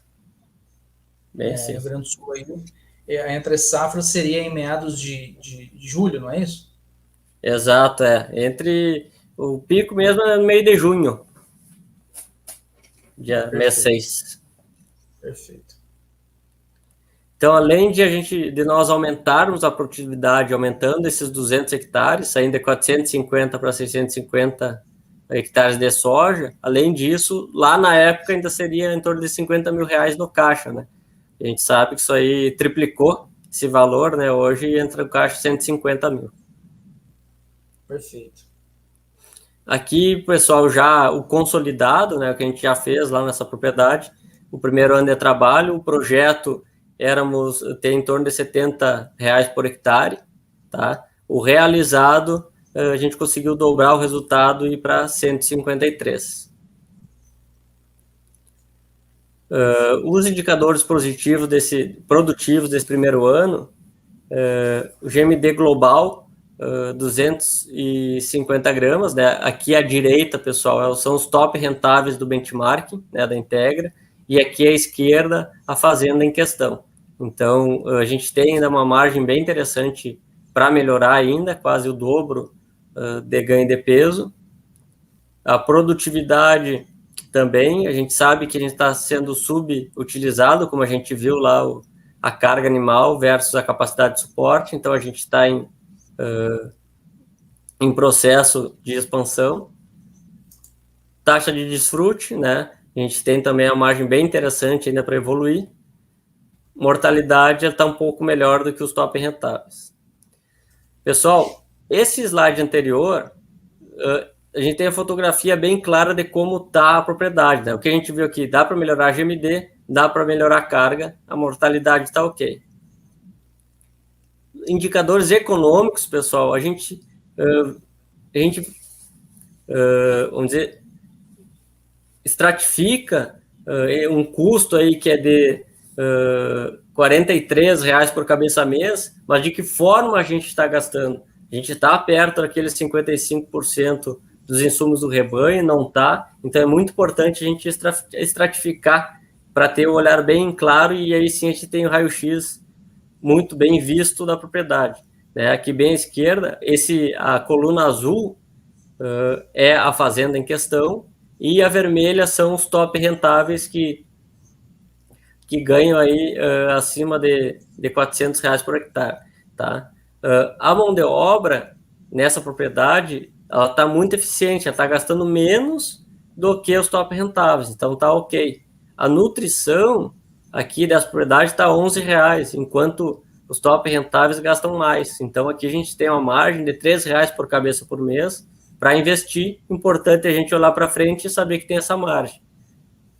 A sanidade aqui tem um ponto bem específico, que é aqui no Rio Grande do Sul a gente gasta mais em sanidade por cabeça do que Centro-Oeste, Sudeste, devido ao carrapato. Nosso desafio, o carrapato aqui é muito alto. Então a gente gasta, em 100% das propriedades, gasta mais do que a média dos top rentáveis. Custo cabeça mês, a gente ainda tem uma margem, sabe que essa margem está dentro de nutrição. Custo fixo por cabeça por mês, a gente vê que eles gastam ainda em torno de R$2 a R$3 menos do que os top rentáveis, então a gente vê que ele é muito eficiente nos gastos, né? E o custo variável, que está dentro deles, tá, os insumos do rebanho, a gente tem aqui R$8 ainda de margem para evoluir. Que a gente sabe que tudo que a gente viu aqui que dá para gastar mais, a gente vai ter impacto positivo naquele ganho de peso lá que está em torno de 250 gramas, e a nossa meta aí é passar das 400. Nós estamos falando de ciclo completo, né, pessoal? Então, o segundo ano aqui, pessoal, a gente vê que está se aproximando a capacidade de suporte, a carga está se aproximando da capacidade de suporte, né? Então, é evolução gradual. As vendas, já a gente tem bem clara como que vão ser. Peso e preço, né? O centro de custos também, para a gente ir controlando mês a mês. Nutrição, tem que ter bem detalhado todo o mês ou estação do ano, para a gente saber para o produtor não se assustar com os números altos.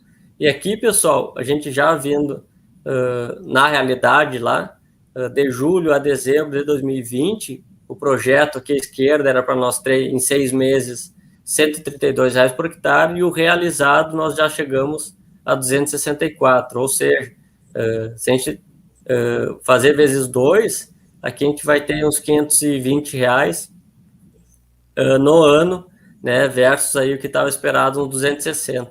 Então a gente conseguiu aumentar em 100%. O projeto não é só nosso, né, os méritos, grande mérito é realmente de mercado, o preço do valor, além de que, apesar de que a gente não considera essa evolução de preço, por exemplo, de julho até dezembro, essa valorização de preço a gente não considera nessa análise. A gente faz um preço médio por categoria, então não tendo um ganho de valorização. O que sim tem um ganho é o preço médio, né, que está mais alto do que do projeto. Então aí sim, todo o ganho de peso que a gente tem, ele é aumentado porque vale mais, né? Sim, perfeito. Agora, desses 6 meses, né, o quanto, só como aumentou a diferença dos top rentáveis versus a propriedade, né, a propriedade, lembrando que é em azul, ela está sendo mais eficiente ainda nas mãos de obra, porque ela aumentou o rebanho e manteve o número de peão, de colaboradores. Nutrição, olha só, distanciou muito, a gente gastou aí, a gente está deixando de gastar R$20 por cabeça por mês. E poderia tá investindo mais para aumentar ainda mais o GMD, né? Com certeza, com certeza. E aí é um processo, né, Michael, que a gente sabe que tem que ser devagar realmente, porque saiu de um processo negativo, né? Então, tudo tem que ser gradual e também é ciclo completo, né? Então, ciclo completo, quando o produtor ele é mais cauteloso, tem que respeitar o timing, o tempo dele, né? Exatamente, exatamente. Então, aqui no custo fixo, pessoal, aqui a gente vê que está muito bom ainda, R$6 abaixo dos top rentáveis, muito eficiente. Custo variável, que a gente sabe que esses R$20 é a nutrição que dá para melhorar e potencializar mais ainda mais com os custos de terra que está hoje, né, Marco? A gente tem que extrair o que dá, e a gente extraindo mais de forma sustentável, a gente ainda capta mais carbono, né, do meio ambiente, e ainda favorece mais ainda com certeza. Meio ambiente. Só para o pessoal que nos assiste aí, que não é do Rio Grande do Sul, ter noção, o que tá valendo 1 hectare de terra nessa região aí, dessa fazenda, essa propriedade? Dessa fazenda aqui tá uns 17 mil. 17 mil reais. Não, não é um custo tão exorbitante, né, como algumas regiões do Rio Grande do Sul, mas hoje, para você investir, comprar terra, a terra ela é um bem que você compra, né? É um bem que você vai ficar com ela. Mas se falar que você vai comprar e vai se pagar, se for para o Mato Grosso, por exemplo, pensar que 1 hectare de terra, por exemplo, ou o próprio Rio Grande do Sul, aí norte do Rio Grande do Sul, 1 hectare aí tem regiões que é 80, 100 mil reais. Exato. Aí você põe isso na ponta do lápis, digamos que o produtor trabalha com soja, ou trabalha com gado, como é o nosso contexto aqui, o cara vai gastar 15 anos para pagar essa compra, né? Então, se a gente pensar em, vou comprar terra para aumentar a produção, talvez ela não seja tão interessante. Agora, o cara comprar terra para investir, sim, claro, isso não existe nada melhor negócio que comprar imóvel. Em termos de utilização eficiência da utilização do dinheiro, né, Marco, é muito mais eficiente tu arrendar do que tu comprar, né? Isso, claro, sem dúvida. E além do mais que digamos que, tomando esse pressuposto que a gente falou de 80, 100 mil reais, né, o hectare, imagina você pegar esses 100 mil reais aí e investir na propriedade, intensificando, ou alguma outra metodologia, né? Certamente a rentabilidade vai ser muito maior. Exato. Então, hoje, eu sempre falo, já se foi o tempo em que você, para aumentar a produção, você comprava a terra, que a terra custava... Você pegar a terra no Mato Grosso, antigamente custava 250 mil reais, ou 250 reais, ou 500 reais, R$1.000. E existe hoje regiões aí no norte aí do país que você compra terra a 2, 3 mil reais ainda. Claro que tem áreas que não tem nada, né? Mas é possível. Isso ainda existe. Mas você pegar áreas que já são produtivas e você comprar terra para pagar com a produção é um pouco mais difícil. Tá? Você pode comprar para você imobilizar um capital ali seu, para que seja um capital da empresa, né? Existem também manobras imobiliárias, né, Michael, que compra ainda está mais barato, daqui a uns anos vai estar mais melhor. Isso, e tu melhorou a estrutura, botou pivô e vai vender mais caro, né? Isso, é possível, ou melhora a fazenda, isso é, mas eu me refiro em relação com a produção sua que você tem, se você não intensificar, dependendo da região que você comprar aí, não justifica. Eu vou te dar um exemplo. Eu vivo numa região que o custo da terra também é altíssimo. Você pega aí áreas que é possível de se irrigar, você vai pagar 70, 80 mil reais no hectare, tá? Áreas irrigáveis, que tem outorga aí, né? Aí você vai pensar em comprar uma terra dessa para produzir boi, por exemplo, eu vivo na região do Triângulo Mineiro, que é uma região chamada Alto Paranaíba, que é uma altitude, produz muita batata, cebola, alho, e tem um valor agregado dos produtos muito, muito grande. Aí você vai comprar uma área para produzir desse valor, para produzir boi a pasto, não justifica, tá? Não paga a conta.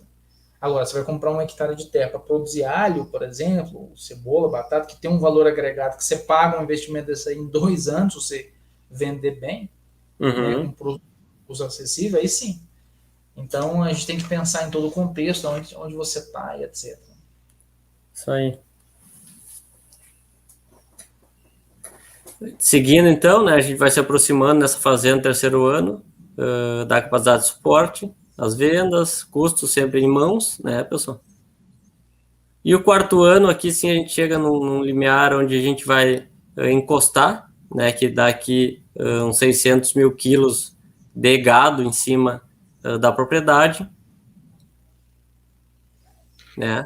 Então a gente chega no máximo, e aí sim no quinto ano aqui, ó, pessoal, a gente vê que a gente passou dos 600 mil quilos, né? Que a gente precisa fazer algo para seguir aumentando o rebanho. E isso é importante salientar, pessoal, que isso a gente viu há 4 anos atrás, né? Então a gente está nesse processo, está todo mundo bem engajado e sabendo disso, e inclusive o produtor agora antecipou, que era para ser do quinto ano, foi na metade do primeiro para o segundo ano já implementou a braquiária lá. Então, vendo os resultados de um projeto bem conservador, né? Sim, sim. Interessante. Então, ainda mais agora com o preço, né, da carne, do jeito que tá, o cara já anima ainda mais, né? O cara acelera o processo. Né? Com certeza, ainda assim completo, né? Mas quando tu não tem o custo do desembolso, né? Exatamente. Então, o que ele não tá assustado é com o preço do gado, tá bem tranquilo. Quinto ano, né, pessoal? Ano a ano. Então, no quinto ano, que a gente está conseguindo antecipar, né, com méritos aí do proprietário e dos técnicos, essas 1.750 cabeças vão chegar, se Deus quiser, no terceiro ano. Então, pessoal, considerações finais dessa propriedade, né? Ela pode apresentar no projeto, né? 270, a gente vê que vai passar dos R$500 esse ano, num cenário pessimista, né? Que era do projeto.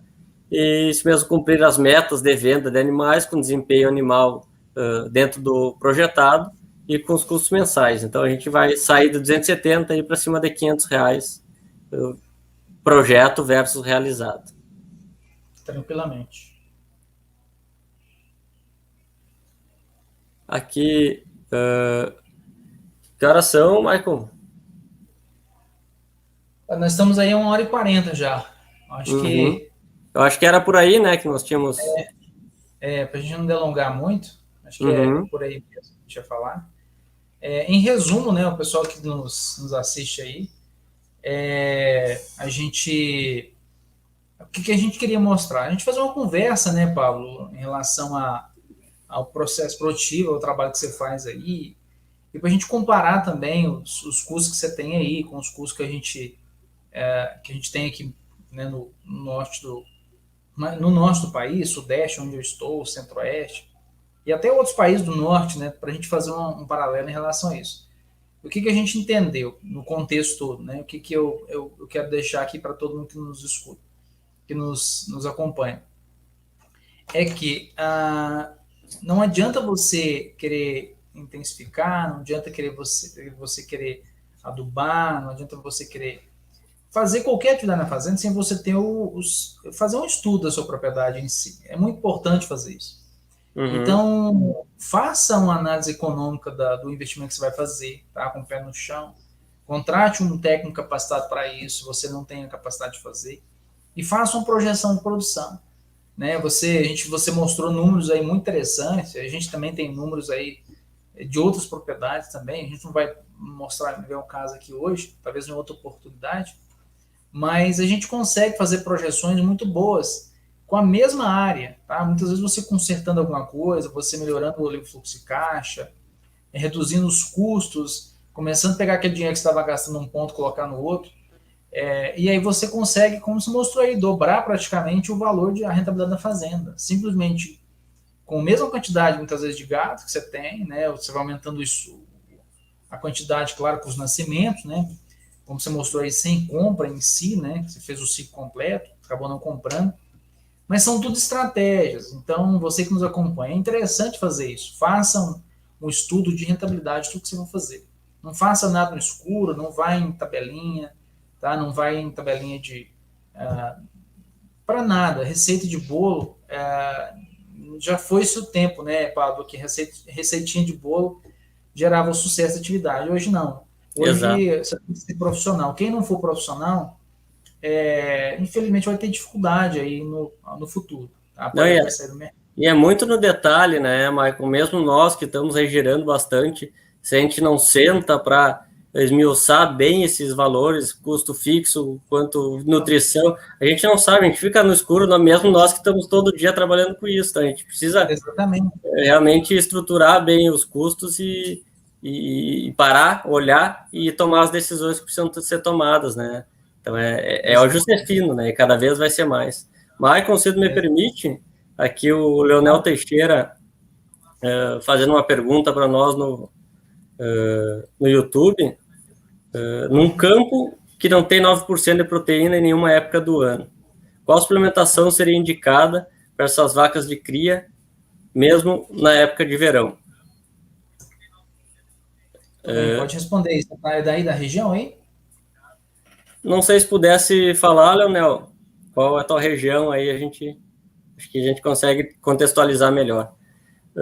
Mas em termos gerais, Leonel, a gente tem que buscar proteico energéticos de baixo consumo, né? Não dá para passar gado de cria aí 1 grama para cada quilo, começa a ficar caro, né? Então seria no inverno sim tu ir para um proteinado aí que uma vaca de 400 quilos consuma aí umas 360 gramas por dia, né? Para não encarecer muito o processo. E no verão, acredito que um mineral é de melhor qualidade. Se puder aí falar qual a região, mas dificilmente eu acho que não chegue a 9 de proteína na primavera, principalmente.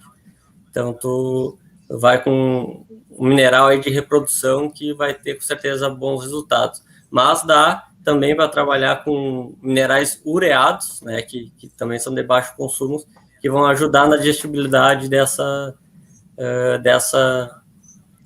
fêmea. O importante é tu fazer o custo da diária, né, dos produtos que tu tem, e ver qual é o ponto de equilíbrio, né? Se ficar um ponto de equilíbrio aí interessante, opta por utilizar com certeza um ureado ou até mesmo um proteico energético. Exatamente. Acho que é por aí. Eu não sei se o pessoal fez algumas perguntas a mais. Eu estou acompanhando aqui no Instagram. Algumas pessoas fizeram algumas perguntas, mas acabou que a gente já respondeu no decorrer da live. Ótimo. Mas, pessoal, eu gostaria de agradecer, né, meu nome aqui, o Pablo também, né, a vocês que nos acompanharam e, porventura, vocês que estarão nos assistindo aqui, talvez no futuro, deixem aí seus comentários. Nós vamos publicar esse vídeo também aí nas redes sociais, Instagram, Facebook, para que vocês possam ter acesso também. E deixe seus comentários, né, Pablo? Se você tiver alguma dúvida, a gente pode voltar a conversar, falar mais aí um assunto específico, para que o pessoal possa se interar mais aí, tá bom? Isso aí. Então, o meu só comentando o meu Instagram, para quem está conectado aí, ainda não me segue, é Fertirriga. Igualzinho tá aí, ó, tá embaixo aí, ó, Fertirriga. E o Pablo O Pablo vai passar o Instagram dele aí, para quem me segue aqui, para poder seguir o Pablo também. Como é que é, Pablo? Agradecer a oportunidade, né, Michael, de a gente trocar essa ideia. Eu admiro vocês aí desde a da época de faculdade, tive a honra de vocês aparecerem aqui pela fronteira, eu agarrei da cola de vocês e fui junto, para aprender bastante com vocês aí. Aí, quem quiser nos seguir, né, pessoal, @pecuariaprm, né, no Instagram. A gente tem emitido aí materiais bem legais, semanais aí para vocês tomarem realmente as decisões aí no curto prazo. A gente fala de preço, tendências de preço, né, e alguns manejos aí que está acontecendo no dia a dia dentro das propriedades. Não, muito bem, então, Pablo. Te agradeço mais uma vez aí pela oportunidade, a todos que conectaram conosco. Um abraço, o meu amigo Leandro tá mandando um abraço para a gente desde da Colômbia lá. Um abraço para você aí, Pablo, também. Obrigado. E o Juan está conosco. Lá do Equador está conectado conosco aqui. Tem outros da Venezuela aqui. Tem vários outros amigos que a gente fez aí ao longo da caminhada aí, né? Mandando um abraço para nós. Um grande abraço para todos, pessoal. Muito bem, bom vê-los. Vocês compartilhem aí o conteúdo. Estamos juntos. Um abraço, Pablo. Beleza, um abraço. Tchau, tchau. Muito obrigado. Tchau. Tchau, tchau.